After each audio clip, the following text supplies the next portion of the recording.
The girl had vanished without a trace, until Detective Joel Rivers noticed a photograph on her bedroom wall. Just slightly askew. What he found behind it would lead to a secret buried for nearly 7 years, and reveal a murderer no one ever suspected. October 3rd, 2017. Glenfield, Illinois. A crisp wind pushed fallen leaves across the porch of 114 West Haddock Street. Inside, a half-eaten breakfast sat cold on the table.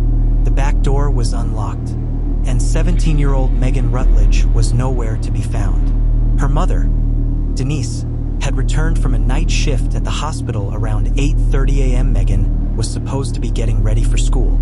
Instead, her bedroom was empty. No clothes missing. Phone still on the charger.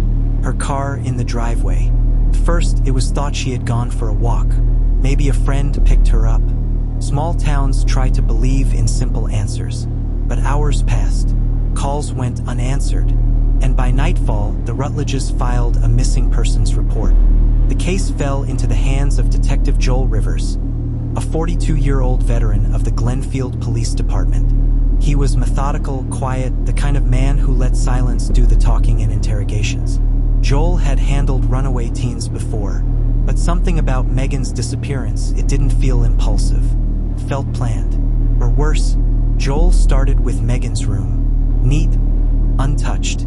Her laptop showed no recent messages of distress. No travel searches. No dating apps. Friends described her as bright, funny, responsible.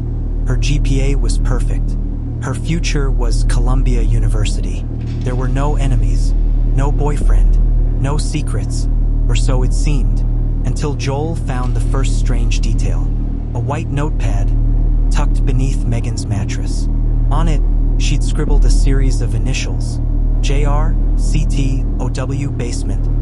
3 a.m. never again. It didn't make sense. The initials didn't match any friends or teachers. The basement reference was odd. They didn't have one. At least not in this house. Denise was adamant. Megan had never shown signs of distress. But Joel noticed something odd when she said this. Her eyes flicked, not to the family photo on the wall, but just below it. A nervous tell. Years on the job had taught him to look for that. 2 days later, Joel returned with a warrant. He asked to examine the walls of Megan's room more closely. That's when he noticed the photograph, crooked by just a fraction. He lifted it. Behind it was a thumbtack holding a folded piece of paper to the drywall. One word. Help. The message was old. The paper yellowed. Written in pen, shaky. Joel sent it for analysis. The handwriting matched Megan's. But the ink? It was dated back to 2010. Megan would have been 10 years old. That didn't make sense.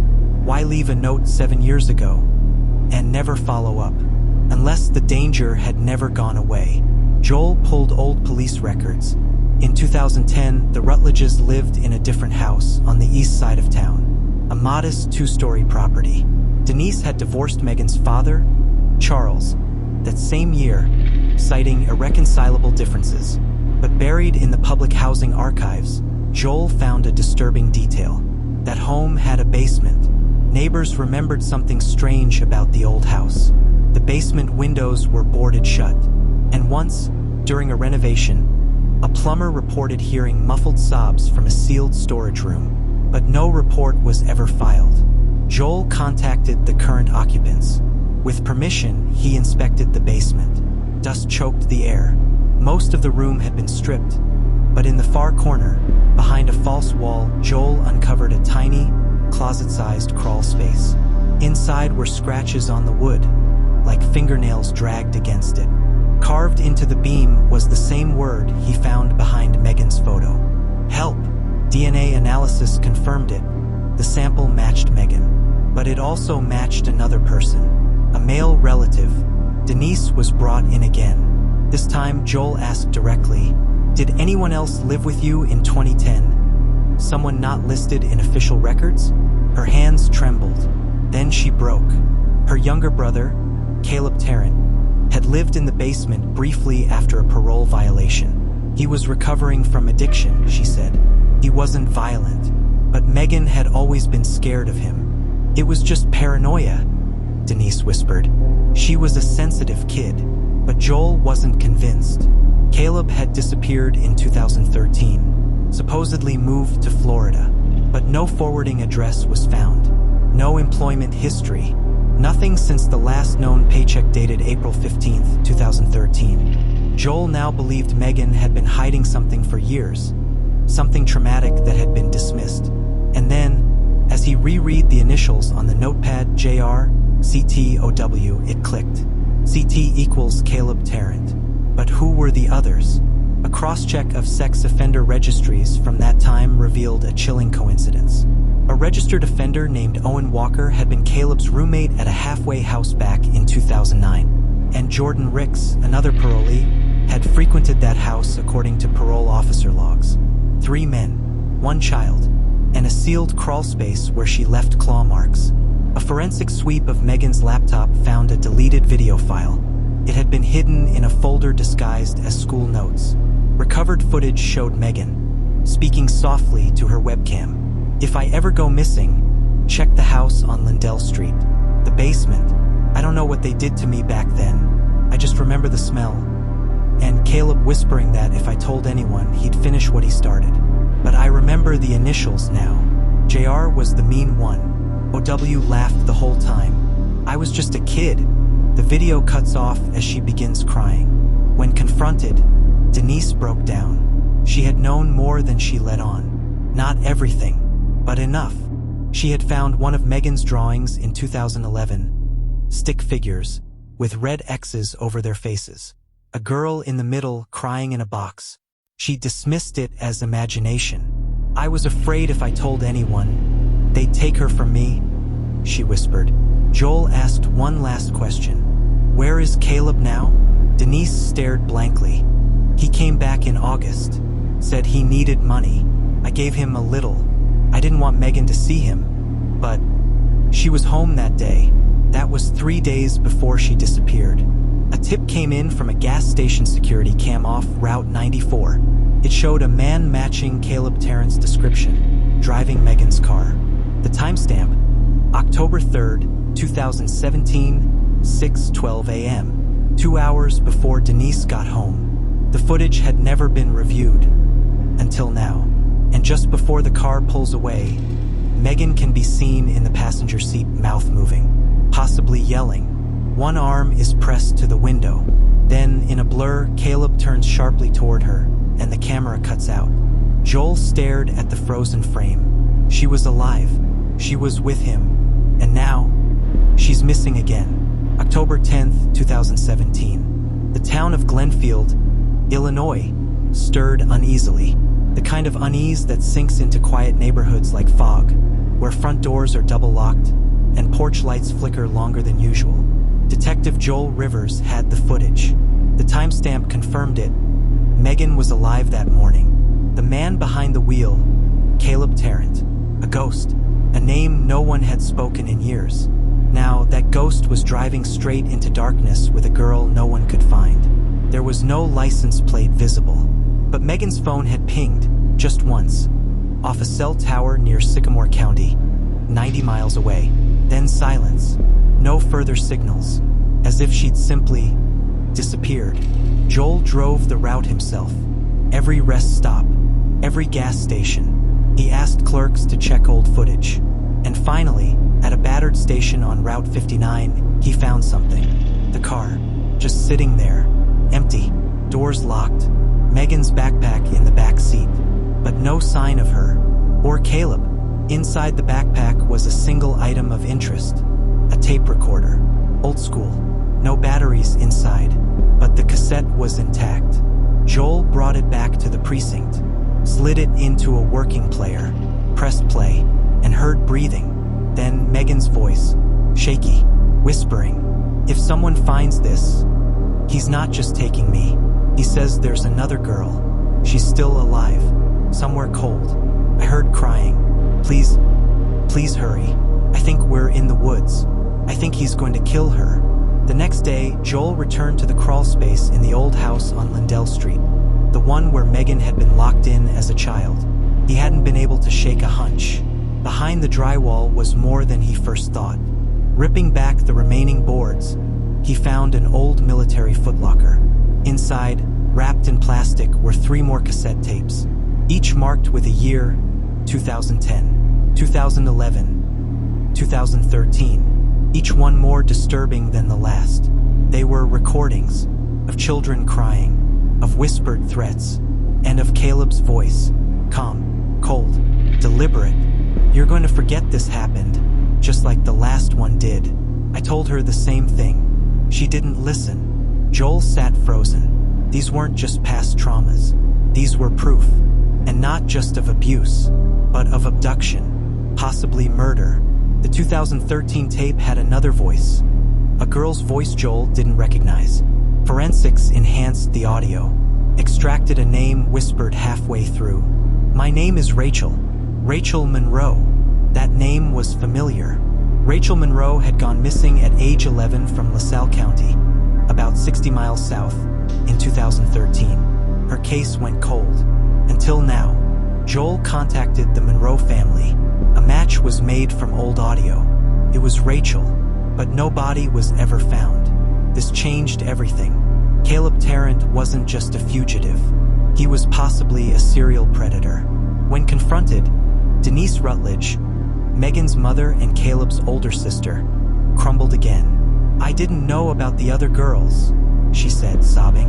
"But I knew. Megan had nightmares after he left. She'd scream about the cold, about voices. I thought it was just trauma. I didn't know she remembered that much." Joel asked her why she never came forward. Denise looked away. "Because he said he'd come back and kill her, and I believed him." Joel dug deeper into Caleb's records. He discovered that, in 2008, before his brief stay at Denise's home, Caleb had worked for a state park service as a part-time maintenance worker. The location, a remote woodland facility near Mount Hebron, just over the Wisconsin border. It had since been shut down due to hazardous infrastructure. But Joel had a gut feeling. He went, alone. The Mount Hebron facility had long been forgotten, its records dusty, its access roads overgrown.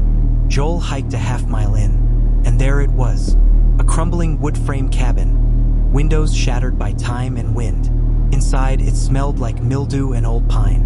He searched the place room by room. The walls were covered in carved initials, symbols, a spiral drawn in charcoal across the kitchen floor. Then he heard it, a sound, from below. Under the linoleum was a trapdoor, bolted shut. He pried it open. A wooden ladder led into pitch blackness. Joel descended. It was a basement just tall enough to stand in. Crates lined one wall. Old clothing, dolls, a mattress, chains. Then, a sudden sound of movement. Joel drew his weapon. "Police! Show yourself!" Silence. Then, from the corner, a figure, small, frail, eyes wide and afraid. A girl, no older than 10. She didn't speak, just stared at him. He radioed for backup.